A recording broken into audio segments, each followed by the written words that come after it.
make sure that you achieve the best with a series of efforts. And I think that's why this particular event or program is a very interesting one, because it's gender related. I'm talking of ANIKE Ade Funke Treasure. Who's a broadcaster, and a broadcast trainer. And honestly, those are two major achievements that one should be happy to possess in a profession like ours. And I'm very pleased to welcome you to the program. Thank you. And well, if you're watching us on Zoom, you probably will see us struggling to be in one camera and all that kind of thing. If you're watching us on Facebook and Twitter and YouTube, you will be seeing us from a different form of camera, but there will be no struggle. Okay, right. I would like you, ANIKE. All right. You're right, but of course you can also call me the regular name, Funke Treasure. But that ANIKE is sweet to my ear. So I think so too. It's cultural. It talks about a particular identity, and I love it so. And then it's rhythmic, the rhythm of it. Okay. I love it. Yeah. What got you into thinking of the girl child? By the way, let me introduce this topic properly. Funke or ANIKE decided that young women before they become of age, sometimes do not know when their body cycle changes or even begins. And so she did some research that exposed a lot of inadequacies in our system. And I don't mean system from government point of view, I mean system from even family point of view, guardianship point of view, and all of that. When children do not know that they become women, and so because of that, they are not prepared for it, a lot of things go wrong. But I'm not a woman. I'm married, I have a daughter, I have sisters. So I'm maybe familiar or conversant with that kind of serious stuff. But Funke is here to discuss that with us. Yes, over to you. Yes, thank you very much, Uncle Soni. I'll keep calling you Uncle Soni. I know professionally I should be saying Soni. Yeah, but I mean, we're cultural people. We shouldn't leave everything. I mean, like absorb everything that the white man tells us to do. Yeah. Yeah. So I left my regular job, my day job, a job I've been familiar with for years. And when I say years, I mean actually decades. I left Radio Nigeria when I'd spent 23 years in broadcasting. And I said to myself, what exactly am I going to face out there? I'd done a bit of this and that while I was in the civil service. I'd tried my hands on quite a number of projects. I'm a project person. Okay. So even when I was leading a radio station as a general manager, I'd always done projects. And I'd always been known for having a soft spot for the girl child. I'd done events at Unicon Stadium regarding sports for the girl child. I'd done a campus for the girl child. I'd done even in Ibadan at Adamasimba for the girl child. You always see me, I'm biased towards the women and the girls. And yes, I've actually done something for the boys too, and the men as well, for the men particularly. But I'm particularly always drawn to the girl child.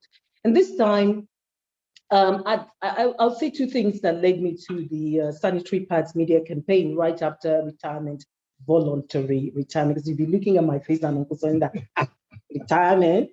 Okay, so it was voluntary. So I attended a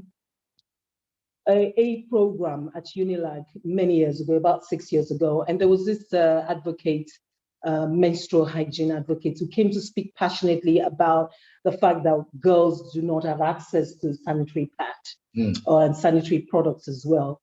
I went back to the office back then, and I started a series called Women's Summit as a general manager. And I invited the girl over to also talk about that issue. And from that point, I became sold out, as I would say. I I just embraced the whole idea of the campaign for sanitary pads for girls in Nigeria. Fast forward to about 5-6 years after, I found myself even working much more to actualize the goal of having our girls access sanitary pads in schools. So I then got my friends together. Okay, then I went to Plus TV Africa, a TV station. I did this advocacy. They had a program called The Advocates, and I did that advocacy there, and it was so well received. Everybody on Facebook started dropping their own programs about sanitary pads, and it was huge. I saw that so many women are into providing sanitary pads for schoolgirls. There was an intervention going on simultaneously all over spaces where you find women who find themselves in a position to give.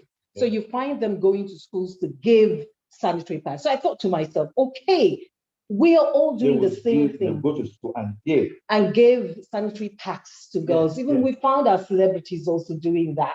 They will go to the schools and give maybe like 500 packs of sanitary pads, or maybe 1,000, or maybe 2,000. But I said to myself, these are reactionary interventions. They are not proactive.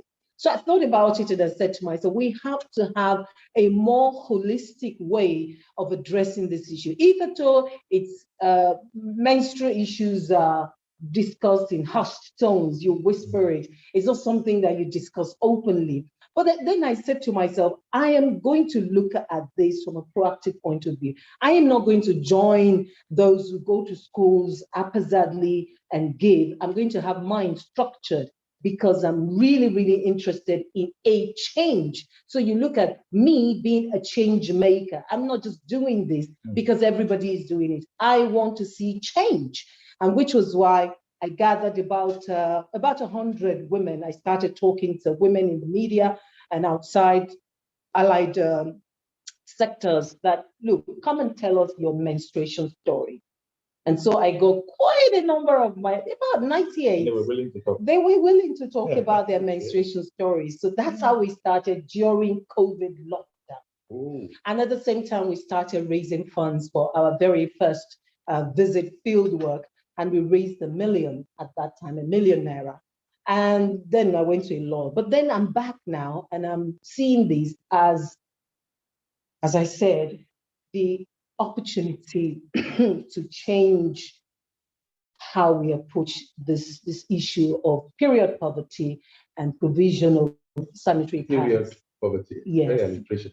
People on. So now we have flagged off our work in that way. So we have a sanitary pad scholarship for school-aged girls in Nigeria. And that's my passion for now. I'm totally sold into, actualizing that.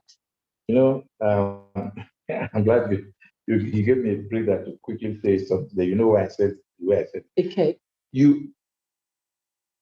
Period poverty. Yes. And then what scholarship again? Sanitary pad. Sanitary pad scholarship. Yes. What gave you that thought? Yeah, because I saw that, as I said earlier, we're not solving anything by being reactionary about it. It doesn't solve any problem if I just suddenly take about 1,000 packs of sanitary pads and go to a school and give it to them. Yay, everybody shouts, and then I'm gone. What about next month? The reason I asked that question the way I did is because I know so many children who do not, young girl children, who do not even know the implication of their body changes as it begins to start. It has happened close to us, and when that happens, the psyche of the child is affected so drastically. Yes. How do you manage that? Well, for us, did you get cooperation along the line? That was why I asked my question the way I did. Forgive me, a man. For us, we are targeting girls who are already menstruating. Okay. And of course, when we go to the field, and we've been to the field, all of January, we were on the field activating the scholarship in different communities and locations. And when we go there, we see that sometimes we bring those who have not started menstruating. We keep asking because there's a questionnaire to fill. Okay. And in filling the questionnaire, we're also generating data. So if you're not menstruating, we screen you out at the point of the questionnaire session. Yeah. And so, yes, we found that some of them are not menstruating. And then we found that some were menstruating and then they stopped menstruating. So at that point, we get in touch with our medical person. Yes, she's not yet a consultant now, but we're talking with her. And she's told us the implication of that she'd like to speak with a young girl, very young girl in Bariga. When we went to activate Bariga, we found her and she said, oh, but she wants to know she started and then it stopped. But these are things they will not talk about at home. For instance, when we went to another location in Igodo, some of the girls were surprised that there's something called craving during your menstruation. You can actually crave anything sugary. They were shocked. But these are things that we find out when we give them the health talk on reproductive rights and awareness, and then we engage them during the questionnaire session. That makes them begin to be a bit self-conscious, but not embarrassed. No, not embarrassed. We let them, well, at the beginning, you find them very hesitant. Sorry, that's why I came with the question where I did. How do you get them to be less self-conscious? Even after you talk to them, they still will be self. Well, for us, our experience is that when we start, everyone is cold and like, hey, we're not supposed to be talking about it in the open because that's what we've been socialized to or into, all of us. By the parents. By the parents. Like a lot of them said to us, my mommy said that now that I'm menstruating, if a man touches me, I will be pregnant. I mean, that's what they told all of us. Oh my God. But really, it's not like touching you like this. It's like you understanding what your body is going through at that time, and then for you to know that this is what your clock, your menstrual cycle is like, and then if you do anything within this place and this point and this point, you're going to get pregnant. But we do not expect you to do anything, because you're still girls and you have to go to school. Our emphasis is on education. You must go to school. The reason why I'm giving you pad boxes containing menstrual products is for you to remain in school even during your period, because the truth is, during the period, some of us experience extreme pains during the period, and you may not want to go to school, go to work even, because part of our advocacy is that the government should look at menstrual leave for those of us who are working. Like maternity leave and something like maternity leave, because it can be an episode for a lot of women at that time of the month. But for these young girls, you must go to school during your period. I don't have menstrual items to maintain hygiene or to even, be on that period with dignity should not be a problem. That's why we are doing what we're doing. So we tell them, here is a pack for you. There's soap in it, there's sanitizer in it, there is a whole pack. Yes, inside our pad boxes. So we tell them you have everything in this. Don't give it to somebody else. You see me in the photos, you see that I'm talking to the girls as I'm giving them the pad boxes. So I'm telling them, this is for you. This is a gift for you. This is a scholarship for you. You're in school. I want you to remain in school. And I don't want you to give this to your sister or to your neighbor or to your friend. It's yours. Go to school. In creating self-awareness, there would have been a need for even parents or mothers especially to be nearby, or teachers. Very well. So have you encountered those moments where you got them all together? Yes. First of all, what we do is to send out a parental or guardian consent form. Okay. So that's good. That is filled. Yes. So the parents or the guardians know that this is what is going on. Okay. And then we tell the community we're working with or the school we're working with to nominate the girls. And then for a lot of the places we've gone to, they've not isolated the girls or left them to. In Command Secondary School at Maryland, the teachers were there, the vice principal was there, the principal received us at Cheshire High School in Ibadan. All the people we gathered together, about 5 organizations came with their caregivers, and the vice principal, the principal, everyone was there to be part of this because they understand what this is all about. At Bariga, the parents were not there, but we had the children at the site of performance. These were children who went to the academy after school hours to learn dancing as a skill and as something, to use to make money. So we went there as well. We've been to orphanages as well at Igodo. We've been in different locations, and it's been a collaboration with teachers and parents. Say all these things. What crosses my mind is how does she maintain is all consuming, it's both time, money, resources, and other things. How do you maintain some form of cohesion and stability to make sure that it continues? Well, I have it planned out. As we speak, we have a petition on change.org asking the Nigerian legislature to pass that law that enables them or the state to give free sanitary pads to school-aged girls in Nigeria.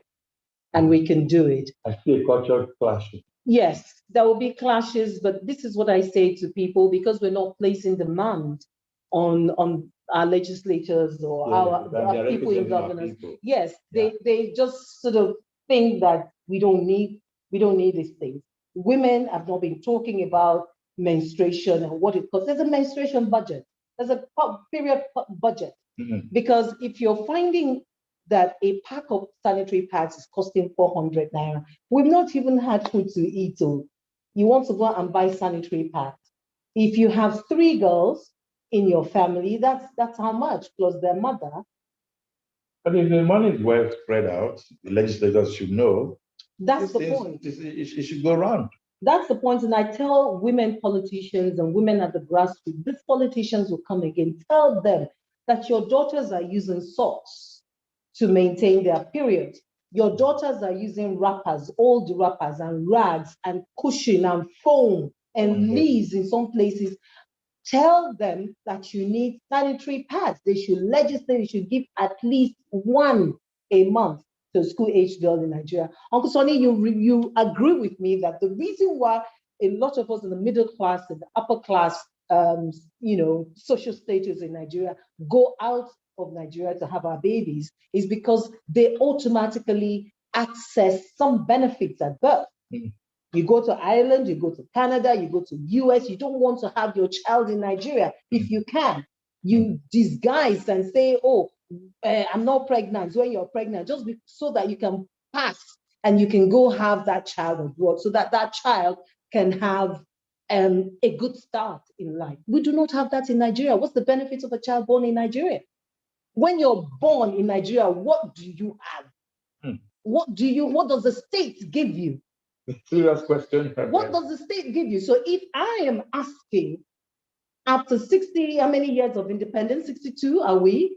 62 years of independence, and I'm saying, look, when a girl child born in Nigeria gets to the age of menstruation, and she begins to menstruate, what will it cost the government of Nigeria to give sanitary pad a month? It should be people conscious. They should understand that the child needs to be nurtured, brought up properly, go to the right school, take care of herself, himself, eat well. Eating well doesn't mean gulping the food. It means eat regularly so that there's no unnecessary capitulation. You see, that's why when the argument comes that, we don't have money. I'm like, what money don't you have? It's because we're not properly appropriating the money. That's why it will get into the wrong hands to say, oh, there's a case of fraud. There's a case that's been embezzled. Oh, this and that. But if we're asking the right questions and making the right demands, I've asked the question, what is the benefit for a Nigerian child born today? You're born today in Nigeria. What do you access from the state? What does the state give you? I would like to ask, children, in this instance, girl children, to let them tell us their mind. What exactly, how do they feel when they don't get, they are denied, they're not getting the kind of attention they deserve? How do they feel? We're saying epidemic. How do we save the girl child in Nigeria from this epidemic neglect? It's not just the girl child, it's both the boys and the girls. Yeah. It seems that you have a child in Nigeria, you're on your own. Who asked you to have the child? But outside Nigeria, you see that the state is involved in the growth and development of that child. The child can call the state welfare to say, look, I'm being beaten, they'll beat me to death. And welfare will show up and take the child from you. Absolutely. A human life means something. Really? Yeah. There were welfare services, there were prisons called hostel for the underaged. When children were left on the street or didn't grow with their parents or abandoned somewhere, and when they grow into being on the street, you just pick them off the street, take them to hostel and put them into some form of trade. Right. So, but what do we have today? We have our boys plucking out the eyes and having parts of girls and all of that. Scary. Everything is gone like this. So we have to salvage what we can salvage. And the point is, let's start from period dignity for the girl child. If a girl is saying, I'm not going to school because I'm menstruating, it tells you that she's losing hours that she should be in the school. And it will get to some point, the mother will say, go and do this for me. She start running errands during school hours. Like it happened yesterday, and Governor Sanwo-Olu saw two girls during school hours and said, what are you two doing outside? They said, well, my parents can't afford the school fees. The other one, all the boys are in school. I read the story on my way here, and you see, he felt the impact. He felt bad. I mean, the governor. It's the same way I feel when I see girls out there and they can't go to school because they can't afford the menstrual items they need to maintain their period. And there are quite a number of them like that. A friend sent me a voice note the other day. She had an interview with a girl, and the girl says, well, I don't use it, I just use pants. How do you use pants? So she folds pants into another pant, and that's how she does. She goes through the period for the 3-5 days that it occurs. I mean, this is wrong. So I wonder, because now you look at the maintenance of that person, hygiene, and prone to infection of sorts, it will be really difficult to comprehend. So. Exactly, and some of us do reusable pads, which I understand is a way to combat poverty. You know how poverty is. You try to go through the shortcut, but it will end up in the long, in a long distance, dash. But the thing is, I am opposed to reusable pads in the sense that we're talking about people who are experiencing poverty in the first instance. So where they're going to get the water, because water also can be hard to come by in those communities that are under, served. And so there's the issue of water. And then when they wash that amount of blood out of a lot of, out of an item. And then where do you sun dry?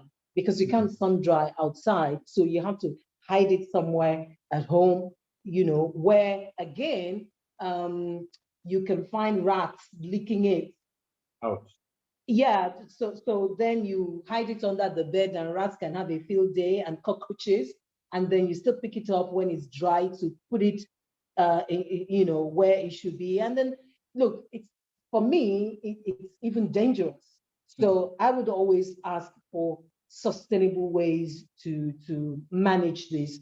I prefer the disposable sanitary pads, and that's what we're crowdsourcing for the girls. So it's not all of my money. You had asked her earlier, how am I putting it all together? It's not my money.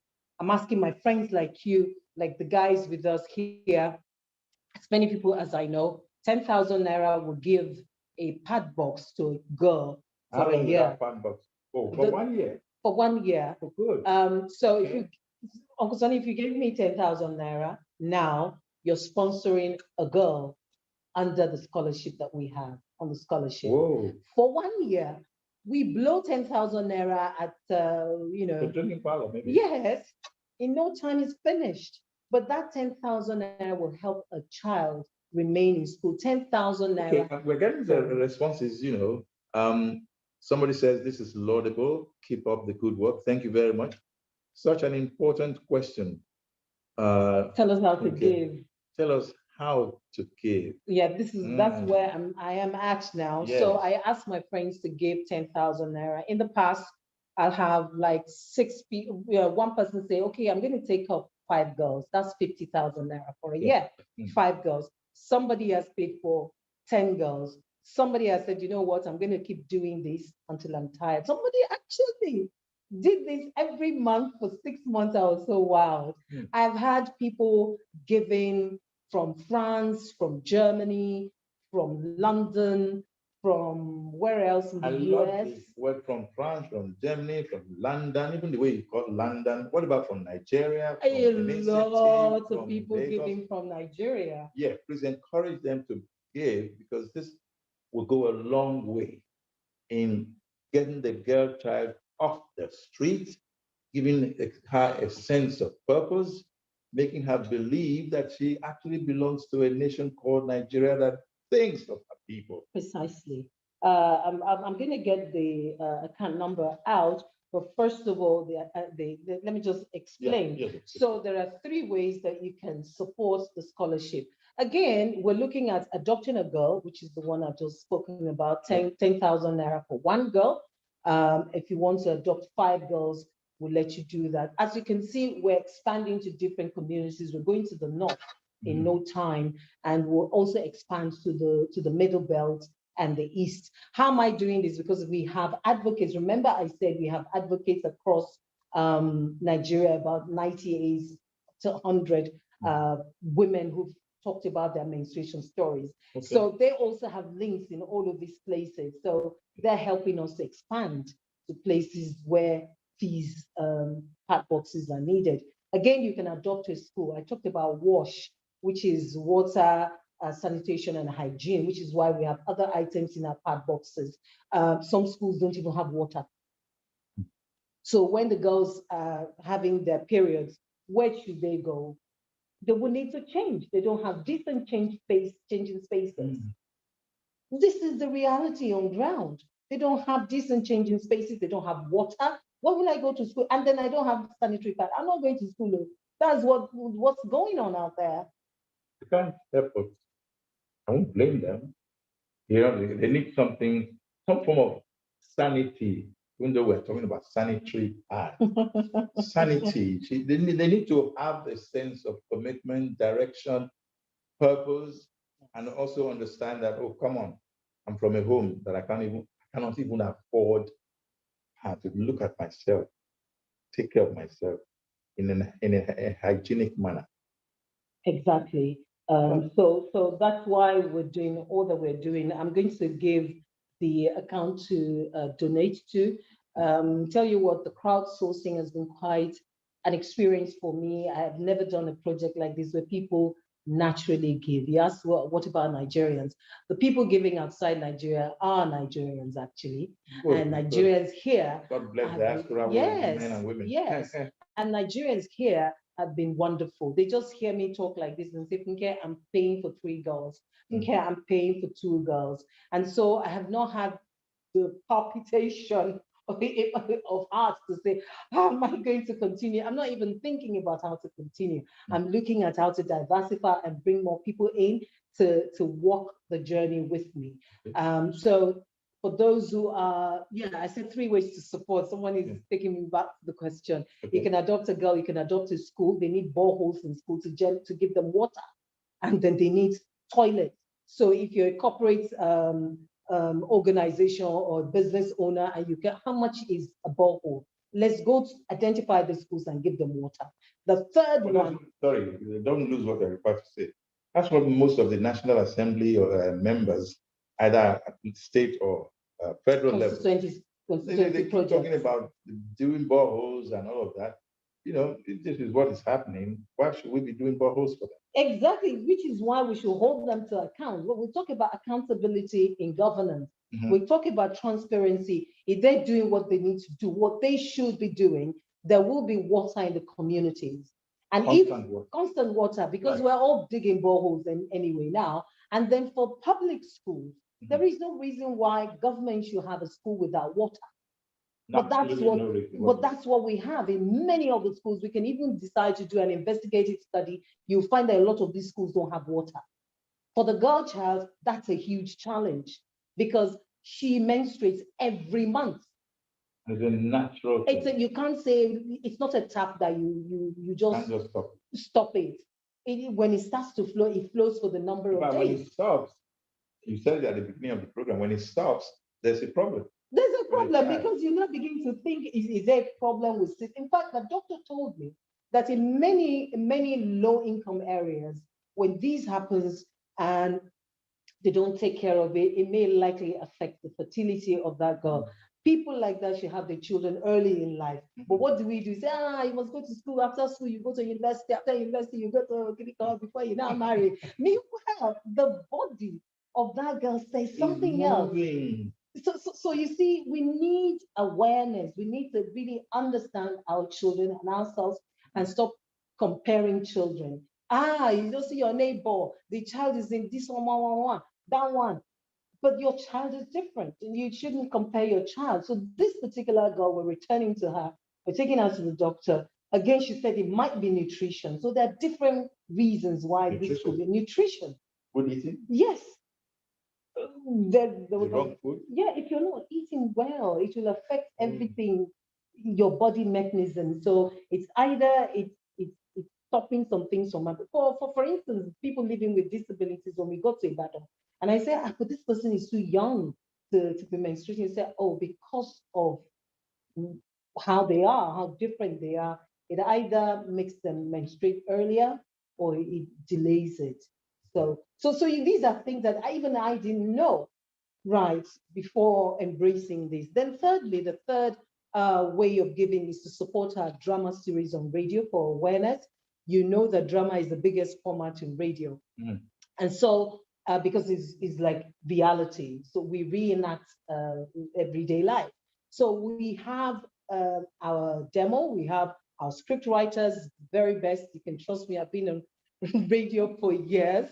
So I've assembled the best script writers and producers for the radio drama. And we have My Period, My Pride, which we want to put on air as soon as we get sponsorship for it. We already have some of the episodes done, canned even. So we're looking for sponsorship. If you have the wherewithal to support us in that way, it will help us to put some of these issues that I'm talking about and even more in the public domain so that we talk about it. We want to put it on about 10 radio stations for starters across 10 cities or 8 because Lagos is big and has many radio stations. But yes, we want to spread it geographically across Nigeria so that we can begin to actually stop the what do I call it, the silence around menstruation and period discussions. Manufacturing companies of like products or relevant products should be able to help. Yes, we have support. Have you approached them? Yes, we have support with a particular one that we use. We have Moped. When we got there to buy, because we're buying, but they've also supported us with free samples, and they're giving us even to include in the pad boxes. And when we go to activate some of our locations for the scholarships, we give to the boys as well, because we have to socialize them into knowing that this is no reason to stigmatize a child. That's very important. Many of the boys in secondary school stigmatize their classmates who they see get stained. Like, or they're smelling, because it comes with odor as well. So we tell them, go give to your own favorite female figure. So at Bariga, we brought in the boys. Serious social issue you are raising here. Yeah. Very serious.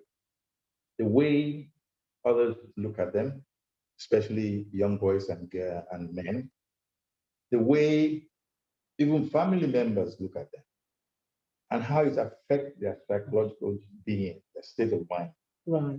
When I think of that, I see that you are up, like you're working towards an uphill task. I can put you to do more research, dig further. You're giving these girls a chance to really speak their mind. Oh, yes. That's why I said we have the questionnaire session. And when we start the questionnaire session, the girls are hesitant. They're like, what is this today? We're not supposed to be talking about this publicly. Yes. But in no time, we break them into it, and then they begin to discover the things that they didn't even know about themselves, about period, about menstruating, and it helps them to open up. I told you about the menstruation story campaign we did in 2020. A lot of the women, when you hear their stories, women that you know in the media, they wrote their names there, they wrote their stories. One said, look, when I was growing up, at some point I did not have money. And so I would go to the shop next, on the streets, and I'll ask if I could work for the Baba who owns the shop. And when I work for him, he gives me money in return with which I can buy menstrual, sanitary towels, or he gives me the sanitary pads in return for the work I do in his shop. So we're talking period poverty here. And it's not, let me give you the statistics. In 2020, when we started, at that time, the number of people living in extreme poverty in Nigeria was 95 million plus, 48% of the population. That was in 2020. 95 million. 95 million. And then the number of women, of course. That's actually 96. That's actually 96. Yes. So number of women was 47 million plus. That's 48% of the total. Now you look at women in rural area, about 30 million people plus or minus. And then you look at women in urban area, in slums and in low income areas, another 70 million. Target poverty escape rate, 0.3% per second. In other words, an average of one person should escape poverty every 3 seconds. 20 people should escape poverty per minute, and 1,200 people per hour. 28,800 people should. Sorry, you're not seeing this thing written out. You can see it. But honestly, the way even the articulate way she's even saying it gives me a reason to wonder. Whoa, whoa, whoa. And you see the escape rate, the current escape rate from poverty as at 2020 was minus 3.9 per minute. In other words, more people were getting into poverty at the rate of more than 3 people per minute. That was in 2020. You did this research? Yes, I did. Using the poverty clock. I have my team of people. I use different people for different aspects of this campaign. So I did this, crunched this figure. Then, as you can see, this figures is due for review. At that point, the poverty threshold was $1.90 per day. But we know that the Naira has further declined. Yeah. So we have to redo this. At that time, it was conversion in Naira was 686. From this, you take 400 Naira for sanitary pad out of 686 Naira, 85 kobo. What is left? So you find that, and sanitary pads per month at that time was about 300 Naira, 350, 400 now. Who's going to pay for that in low income areas? Because people are daily losing their jobs, and the jobs, people on jobs don't have the right remuneration. I mean, the Naira is falling. You can buy little with what you have.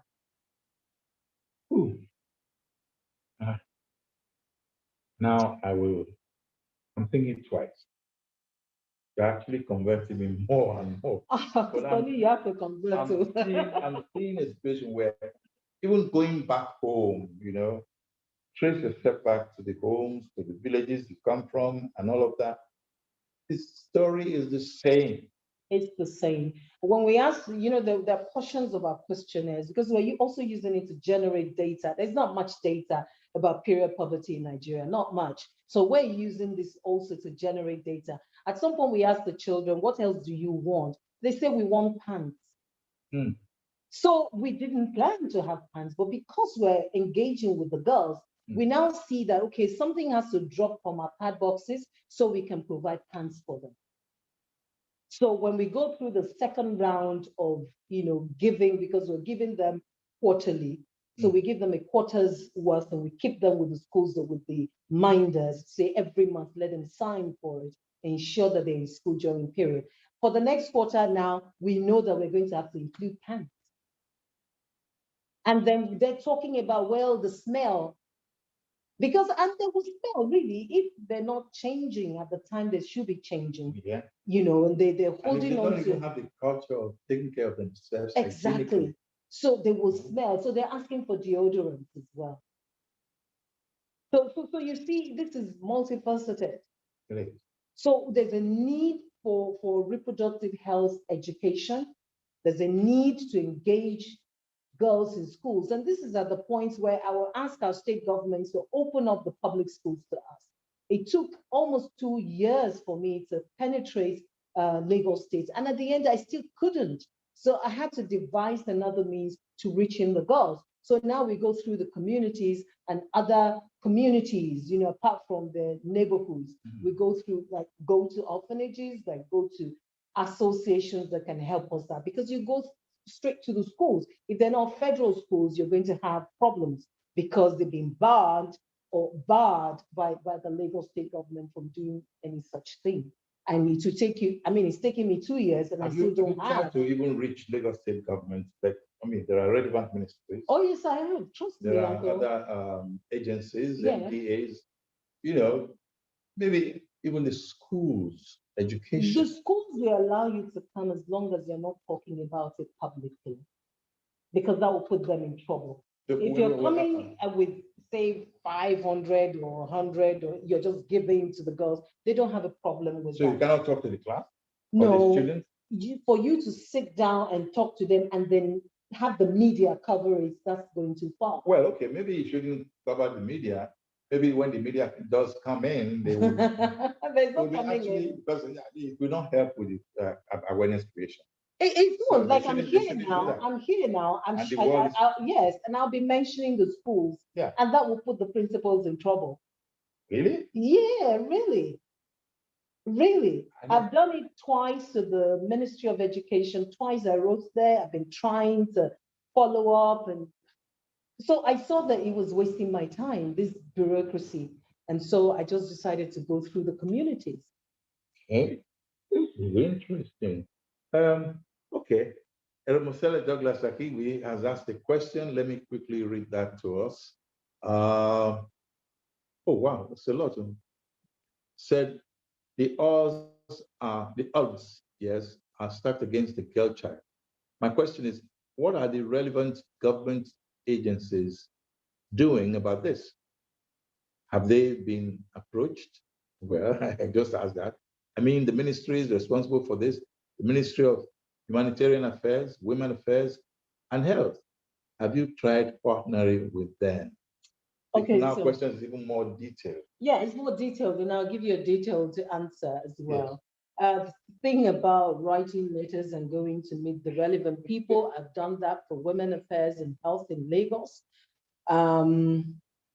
Humanitarian Affairs in Abuja, no, but Women Affairs in Abuja, yes. And we're still waiting for the responses from all of them, but we cannot hold our hand. What's the time frame? Well, for Women Affairs in Lagos, it was about September last year. But we haven't heard anything. For the Ministry of Education, 6 months. For the Ministry of Education, we did a letter in 2020. We followed up again in 2021, and then another one to the Commissioner in 2021. Nothing concrete really. Somebody just calls you from the ministry, and before you know it's off. I bring this and bring that and bring that. Wait, it's gone. So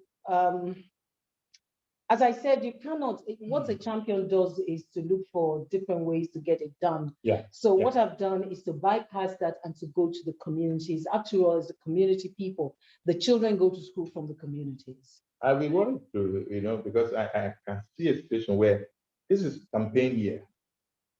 Election year is It's in about a month, a year to go from now. So people will come with different promises, and then suddenly somebody will tell you, okay, I think I can do this. Why not? What if I confront anyone who wants to be president, wants to be governor, wants to be minister, wants to be chairman of local government or a councillor for that matter? If I confront you and say, what do you have for the people you want to elect you to come and, put you there? You know, What would you say? the question, sometime in 2019 on Plus TV, I was asked, I was asked that question. And I said to them that this is a problem I have with grassroots women in politics. Mm. You know what you need, but you will not tell these politicians. All you'll be doing is dancing and dancing mindlessly, having ashaki. That is the fact that you didn't go to school should not be a barrier to critical thinking. True. So you don't need English to tell a politician that, look, my girl can't go to school because the road is bad. Can you fix this road for us? No, wait first, before you tell us what you want to do, fix this road first. Secondly, my child does not go to school because I cannot afford this and this. When you get there, are you going to do this? And show us that you're going to do this by doing it first. Show us. You should not be, we should learn to be people with agency. With people, we should learn to not be afraid. This is why I like South Africans. They are not afraid. We look at the money all the time. We need to look beyond the money and look at the long-term effects of the decisions that we do not take today. So it's election year again. When these politicians come back to you, tell them, sanitary pad though. Our children now they go to school again. So they also will start thinking, what do the people really need? What do the people really want? The short point is that the man who is vying for office, which is he has the legitimate right to, he is a man from a family. He has sisters, he has daughters. He's born of a woman, for God's sake. He even has girlfriends. So are these not human beings who have biological clock work, which is what this is, right? So let's retrace ourselves a bit and begin to ask ourselves, really, what's our commitment? I asked you, I said, why did you undertake this? It just struck me. Under normal circumstances, I'd probably just be, I go relax, I go to which one concerns. But it concerns every one of us. Yes, I wish I could stay at home and just do other things. Sometimes I ask myself, okay, this passion, what's driving you? But what's driving me is about purpose, is about I want to see a change. There are many girls whose lives will never be the same again because they dropped out of school. Mm. And you find them in traffic, hawking, and you ask them, is either they can't pay their school fees. Of course, school fees, this is also part of the welfare of the girl child. Just scared me now. Traffic. You find them ground in level at traffic, oxygen is so dissipated that you see carbon monoxide, which human beings inhale, and it will slowly endanger their lives. And that is one. That's another one. But you see, these girls, you know what it is, how difficult it is for a woman to stand on her own.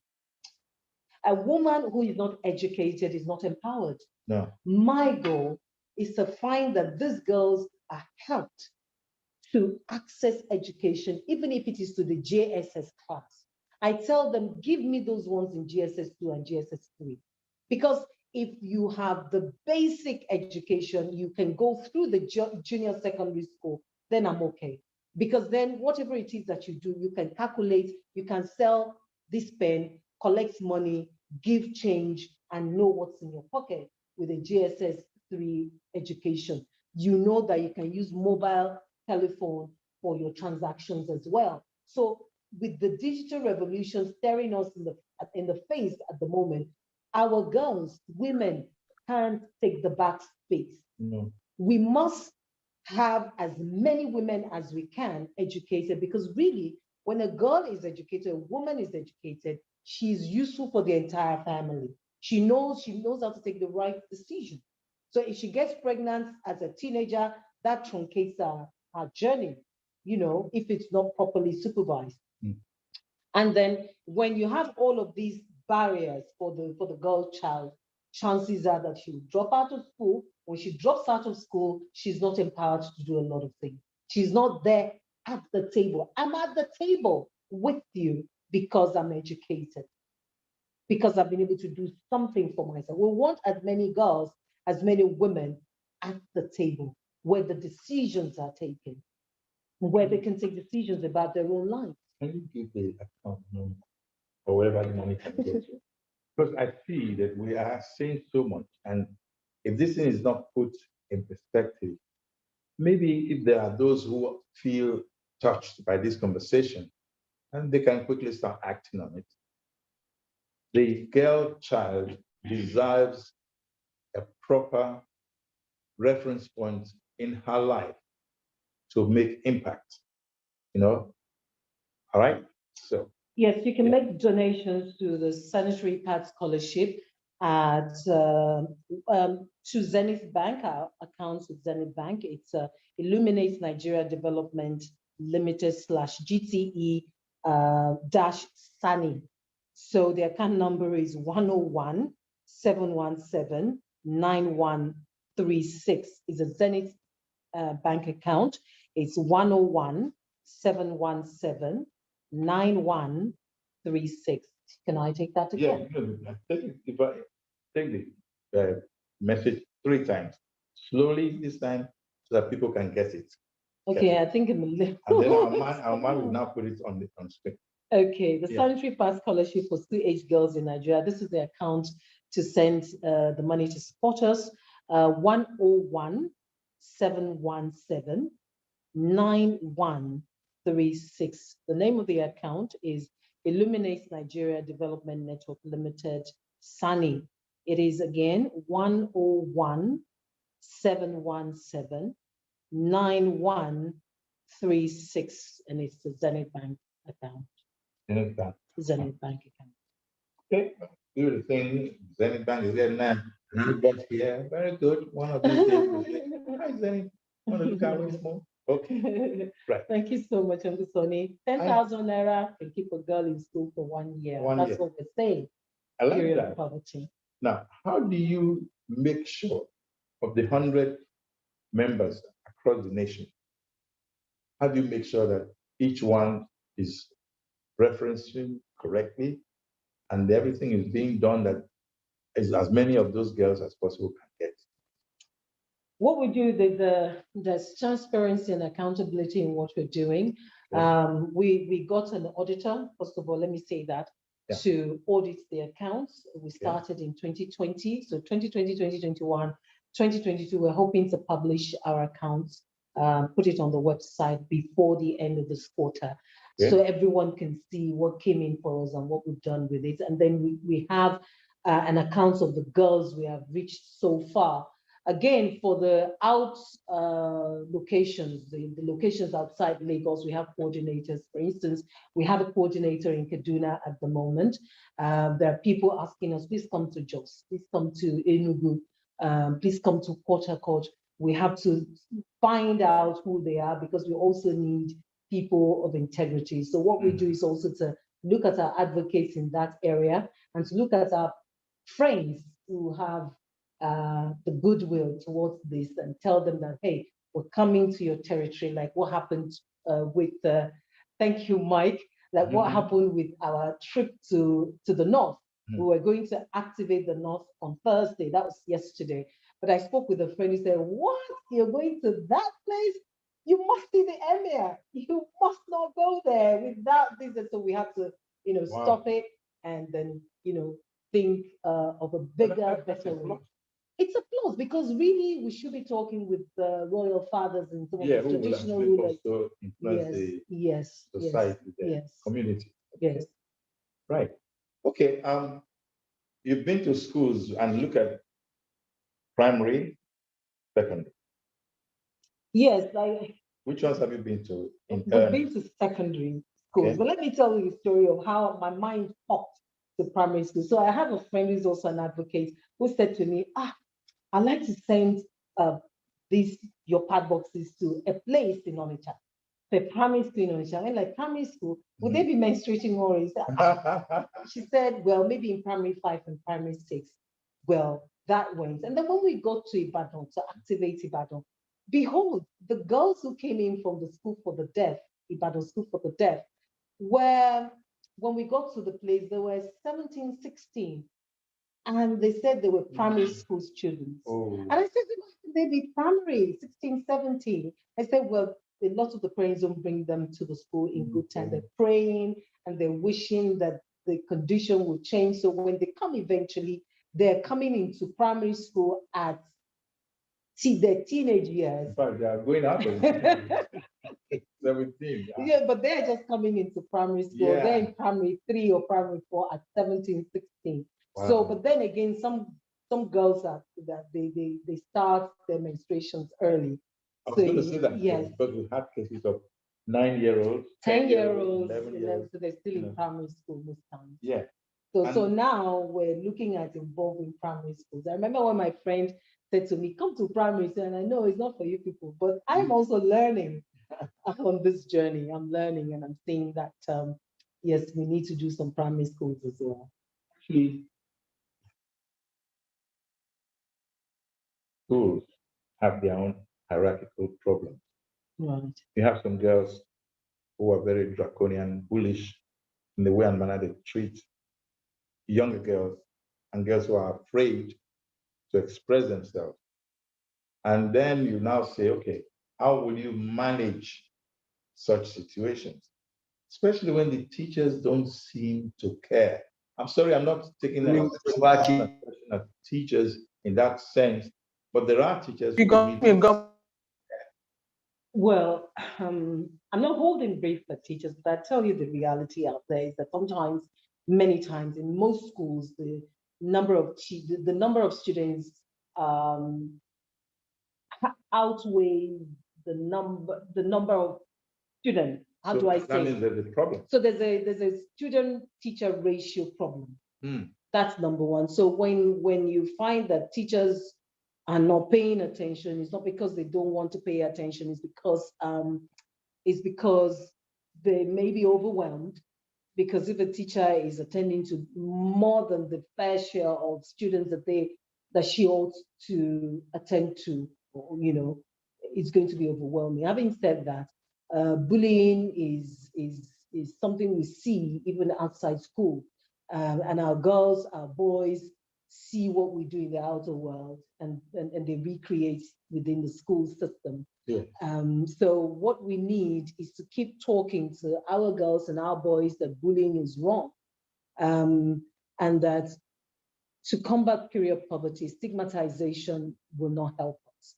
A lot of our girls are stigmatized in school. When you see, in fact, the girls, many of the girls, when I tell them, I know you people now, the moment you see girls with cardigan, side, you know that girl is struggling against something. Maybe that girl is stained or something, and the boys know. So they'll start teasing them and all of that. They may just want to take the cardigan off them or start, heckling and all of that. But we try to discourage that as well. Don't do that, because this may be, what if it's your sister? Don't do that. Don't do that. This is a biological thing. She doesn't have control over it. And sometimes, and again, the girls get stained because they don't know how to calculate their menstrual cycle. So in moving forward, because of what we've seen, we are now going to create calendars. This is an eye-opening journey for me.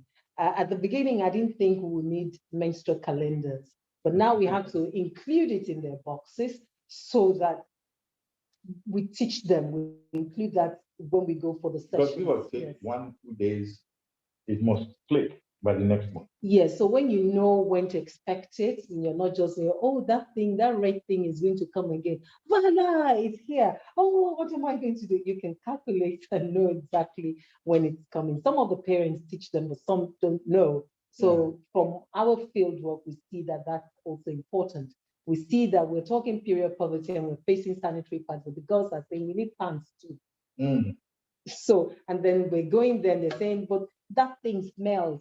Ma, can we have deodorants? We're looking at the questionnaires and we're seeing that they need perfumes or deodorant, no matter how small. So how are we going to raise money for all of that in But their can you boxes? maintain any smell if you are going to use deodorant? Unless you also teach them to be Cleanliness. cleanliness. Which is yes. why there is soap in their pad boxes. Okay, so you wash properly, you wash your hands, there's sanitizer there, you wash In fact, when we did the flag off, we had a doctor come talk to us about menstrual hygiene and how to, keep clean, to be clean and not smell. We had that during the flag off. I think we have to cut that and begin to continually emphasize that because it's a problem for the girls. And they smell because they don't change their pads on time. Mm-hmm. They're trying to manage. So, and we all know that when blood coagulates, it's going to smell. When blood turns dark or black, these are conversations we have with the children. It will smell. So, which is why they need to change. They need to change. Human being. Yeah. Living organism, anything that lives or has life after a period of time, when it actually dies, there's decomposition, there's decay. Yes. Of course, there'll be stress. Right. Smell. Right. Okay. So take home messages on all of these. Let's start afresh. You started something that the world will embrace amongst it, because there are many people who now say, "Oh, how can I even be living like this?" And I wasn't aware. Or what kind of a mother am I? And I'm not aware. Or what about single fathers? Single fathers need to understand this even more. I think they do a more difficult job because if they have girls as their children, so it becomes quite difficult. They do not have that bond with their daughters. Mm. They will not know how to mind them when they get. The daughter may not even let them know. Yeah, because of this hush hush, this silence. There's menstrual silence. There's silence around menstrual issues. Mm. It's people like us and people like me who are in this advocacy, who are breaking the silence. It's a movie called Padman. I don't know, it's about menstruation. It's done by an Indian. You should watch it, Padman. You should watch it. It's a movie. It talks, yes. Watch it. It's a movie on menstruation, period poverty, and how it was addressed. The more we talk about it, the more we break the silence. There's a need to break the silence, make it mainstream conversations so that our girls don't make the mistakes, so that we can adequately provide for those girls. I told you about reusable pads when they dry the reusable pads under the bed or wherever. If it's under the bed, rats will go and lick it too. What are they called? Cockroaches will go and lick it too. That's not healthy. God doesn't know that these creatures are passed over it. Will any radio or TV station allow you to put this? Well, it's really not explicit. It's the reality, which is why we are scaling up the advocacy with a drama series. It's going to, there are different issues. I ask that question because of the intrusiveness of those who probably are in charge and trying to regulate what's to be or not to be. But this is about public health. Exactly. This is about public health. If you're using something that will harm you at the end of the day, and I can do a script already just talking about this. Say Mama Shade comes and says, Shade, nothing don't chop this rapasso. What do you put on top and where rats they chop up? They say, Mama, it's not the sugar. Now, and she's trying to say, but she cannot say. Yeah, because education. There's always that consistency when their mouth will be shaking like, Mama, is that thing, no? Yeah. I don't know how I say chopamo. But so you know that thing. And then the mama will now become a bit more aware of that. Yes. Oh, now because you put her inside that place now, the place not get air. Now I be saying you think put her behind this carton what I put for here, and where people rope for there, you put her there. So if you're listening at home, just with the scene that I've created, you know that it's wrong for you to wash your reusable sanitary pad and put it under the bushel, as it were. It's very interesting when you say wash your, and I was going to say dirty linen, because it amounts to the same reasoning process, you know. Well, more questions. Oh, Professor Sidiosha, thank you very much. She's with us in this Good. advocacy. I am a man that believes that everyone has a right to a decent life. Decent is key in this world. And many of us have the opportunity, probably the funds as well, but we don't use them adequately. So, what's your advice to those who may have resources but don't realize they need to use it in this direction? What I'll say is we're used to grants, and I really do need grants for this. We're used to grants from abroad, but there are a lot of things we can do by ourselves. We can look at the resources that we have. If you can eat and drink and travel out and take your children to school, you will have some loose money that you can use to better the life of another girl or another boy in your neighborhood. What I'm saying is the humanity in us is what I'm appealing to. That thing that makes us want to care for another is what I'm appealing to at this point. The poor will always be with us. Poverty, as we know, Nigeria is a poverty capital of the world, as they say now. I hope we shouldn't be. We shouldn't be. We do not have any business being the poverty capital of the world, but that's the reality. What it means that your neighbor, your maid's child, your dry cleaner's child, your gardener's child, and many more people that you know. A lot of people are going through hard times, but you will not know because you're all trying to put on clothes and put on powder. But there are a lot of people who really are in want. Uncle Soni, a friend of mine said to me, okay, you remind me of structural adjustment program. You know that I can relate with this odor you're talking about and pants and the rest of them, because at that time, my father was barely scraping. I was old enough to know, and I know what I went through in school because I was managing my pad at that time and I was smelling.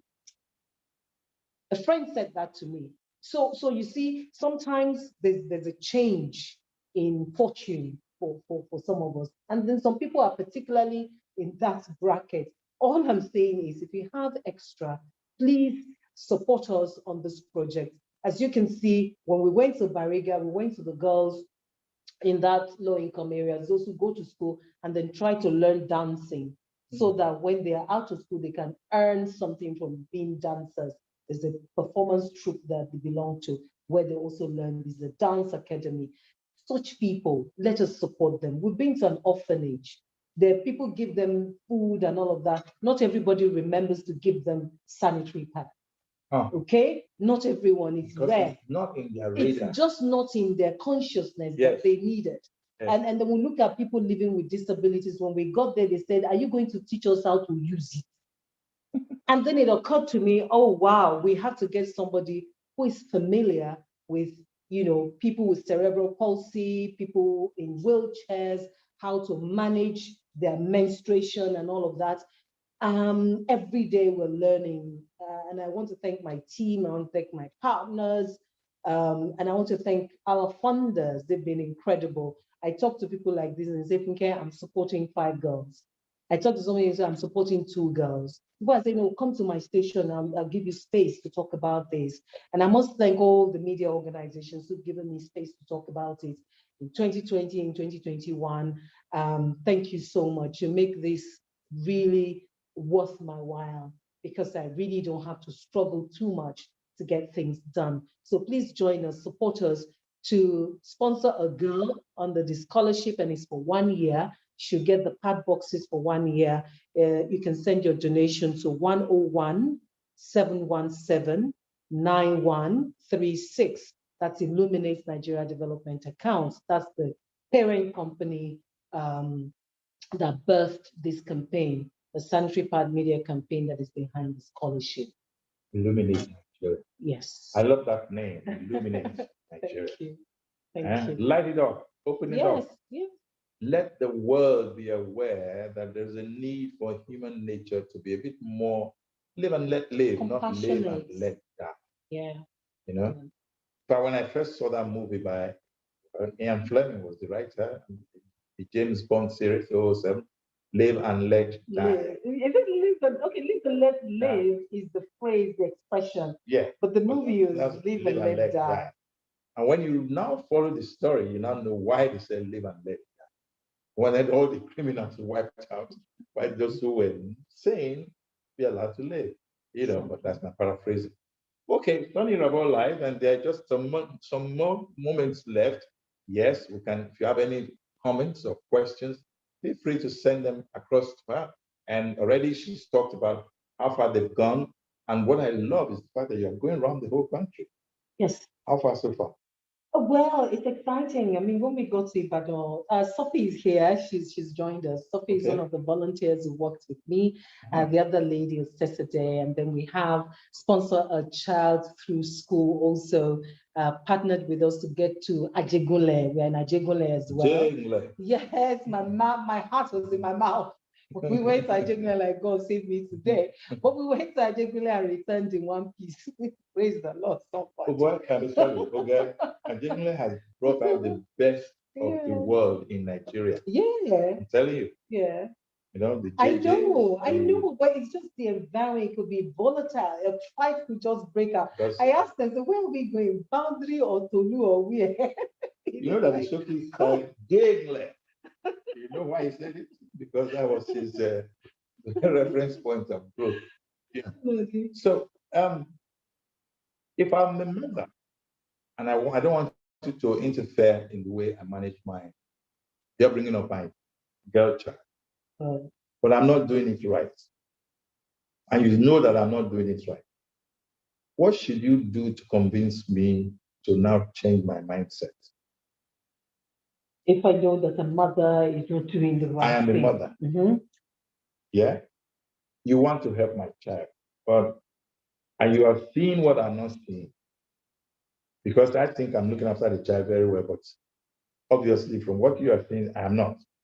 We are trying to now talk me out of my mindset so I can do the right thing.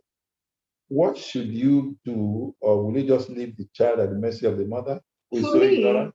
For me, I'll find a way to have a conversation with the mother and tell her the implication. For instance, if you tell this child is not eating well, I know that that's out of your hands because you do not have enough. But you see, you have enough to buy oranges and vegetables. That's number one. You should give this girl more to eat because it's affecting her biological makeup. And if you don't do that, she's going to have problems with this and that. Okay. We do not like to hear problems. You don't have money. If this starts, where are you going to get people who will help you to get out of it? So prevention is better than cure. What I think you should do for this child is that this child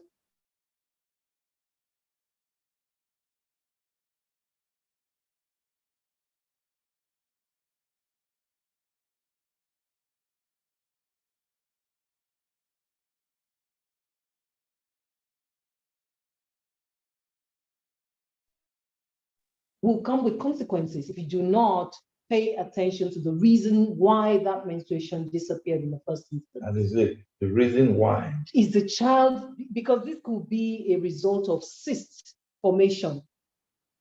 Sorry. Cyst. It's CYST. What's that?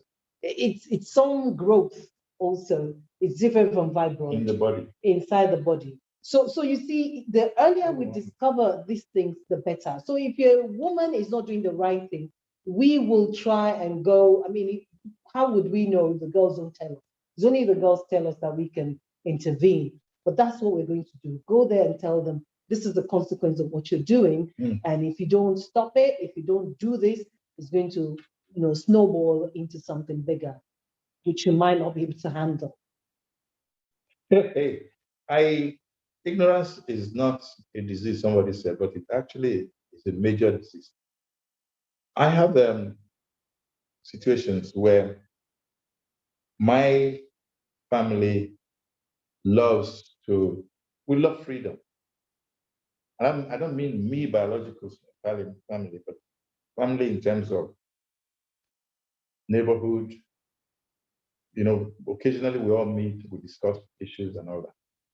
But when it comes to, you see a family where the children are being neglected, it's a true story. And then you now try to talk to the neighbors, say, look, how can we intervene? Because the way these people are going, it's not proper. I read a book written by former US Senator, former FLOTUS, Okay. Hillary Clinton. She said it takes a village to raise a child.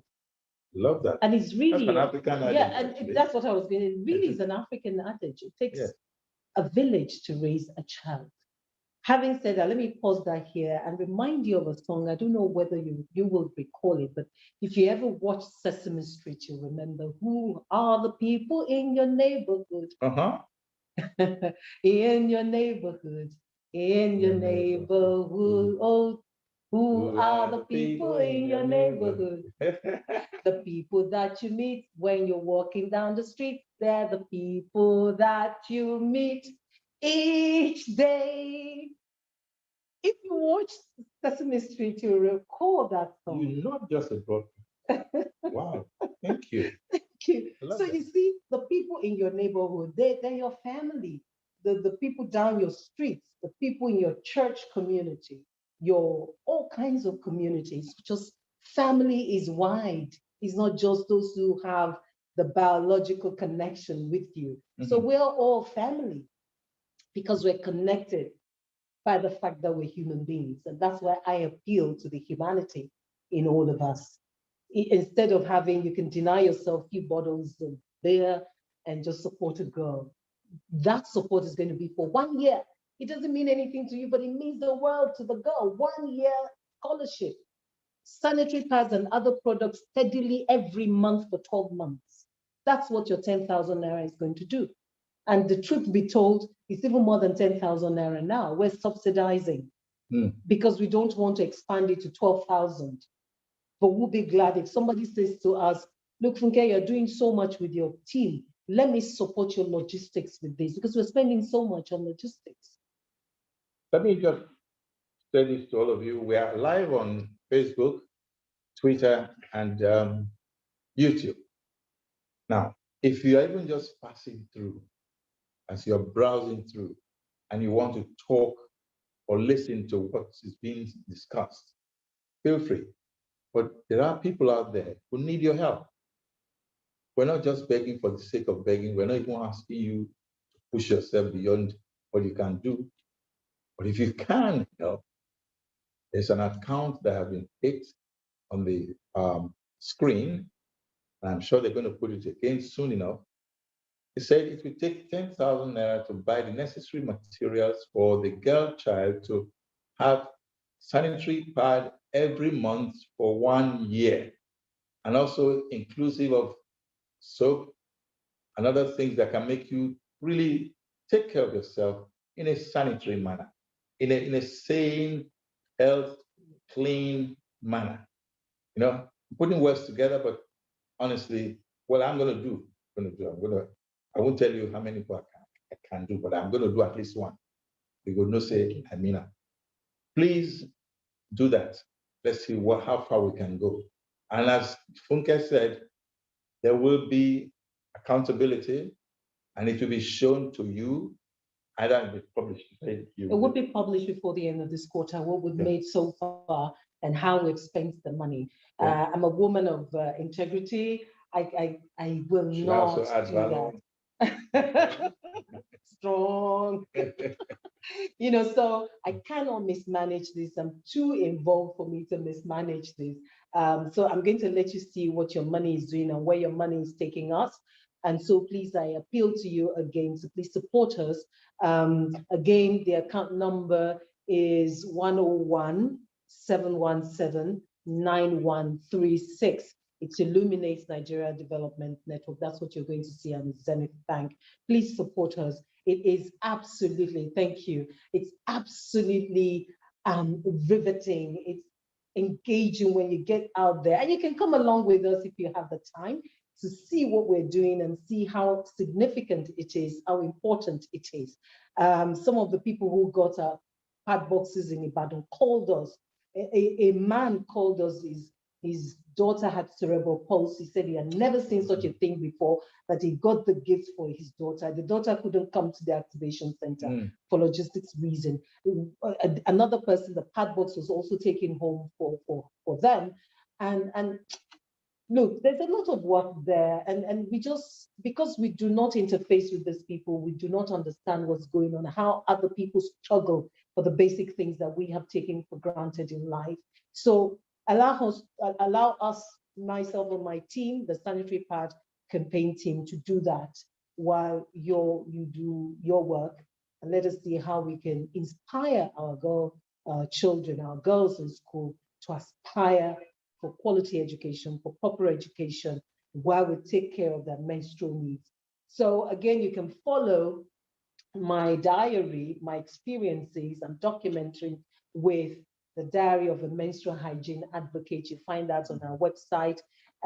What things I struggle with, the things that I see that I'm documenting as I go, is on Illuminate Nigeria Development website. You just look for Diary of a Menstrual Hygiene Advocate. You can, join issues with me and see other things that I cannot say on air, and then support us. There are zones that have problems. You have the northeast zones, southeast zones. I use the word zone because I know there are areas that are hardened and harder. Boko Haram, ISWAP, then the IPOB, and all of that, even the Niger Delta areas. When the weather is tough, water is not coming in. Went to that earlier. Now, Hamilton from the northeast trade wind is affecting the whole country. Then the rainy season will come. It's also that problem.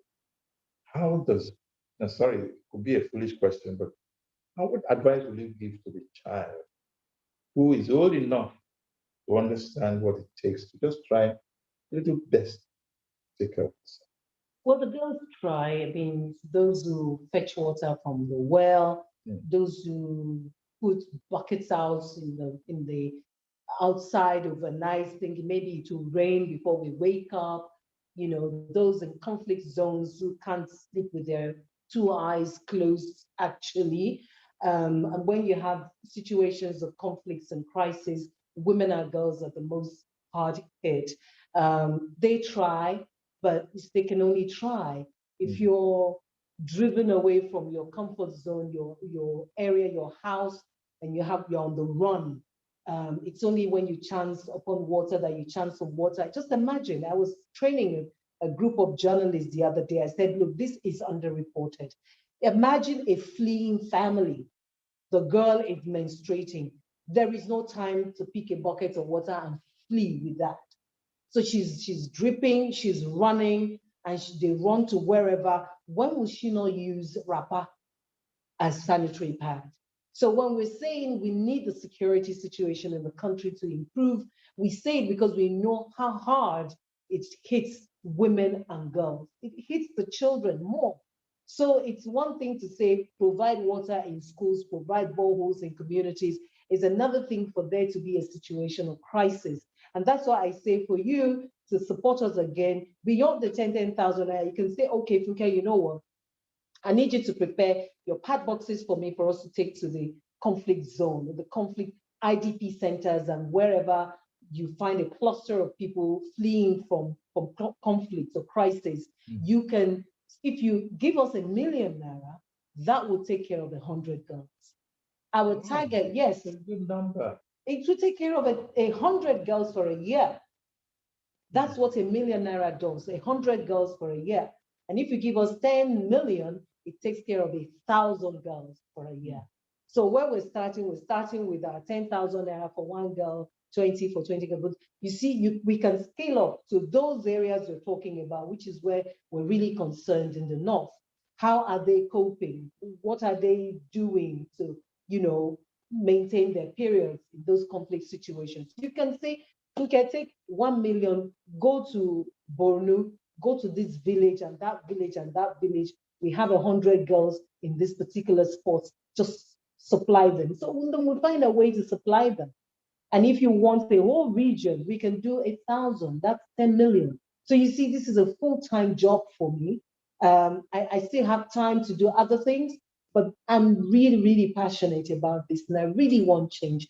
I want to acknowledge the work that Dame, the Minister of Women Affairs in Lagos, Pauline Talon. Yes, Pauline Talon. I want to acknowledge what she's done so far. She's been all out regarding the menstrual sanitary pads for girls and women.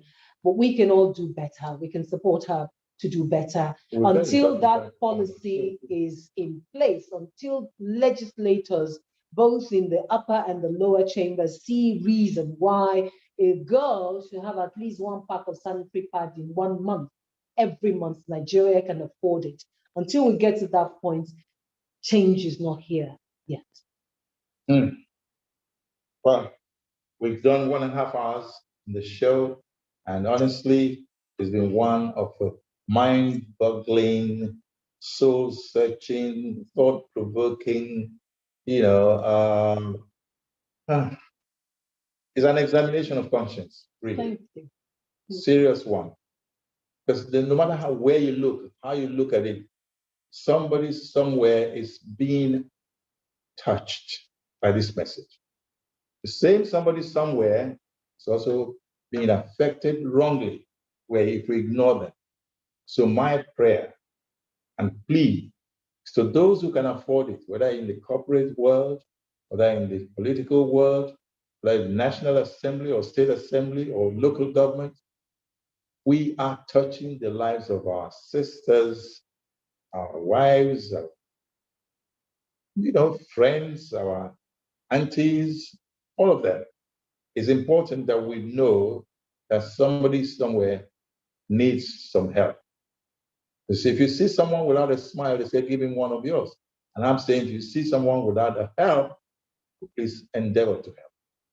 So we've had ANIKE Ade Funke Treasure on Soni Irabor Live on the 3 platforms that we've gone on live today: Twitter, Facebook, and YouTube. And then, the recordings are there for you to go and play back and listen to it and respond, because all the necessary things are there. Okay? So thank you, ANIKE Funke. Thank you very much. Thank you. Have any more messages? I just want to say thank you to you for giving us this platform. I mean, the very first platform for us since we activated in January. We're glad. I want to thank my volunteers again. I want to thank Nika Ritchie for her partnership for us to get to Ajigune and Igodo. Those are places I've never been since I've lived in Lagos, so going there, making it possible for us to partner with her and go there has been quite helpful for us. So I thank everyone. Our funders, thank you very much. Please don't stop. We have a lot to do still. Thank you so much, Uncle Soni and your team. Thank you. Yes. And thank you for giving us your time and the passion with which you have done this, such as everyone else. Thank you. And God help you made everything work the way you planned. Amen. So, Soni Irabor Live this afternoon. Well, on Sunday, we have another one, and we're going to talk deeply about it. So don't worry. We'll be happy, be with you, we'll discuss. Radio Inspiration FM at 2 p.m. on Sunday. We'll be talking with Benjamin CHUKWU, the deaf devil man, that will be taking some interesting moves that we are yet to truly understand. Okay, bye-bye.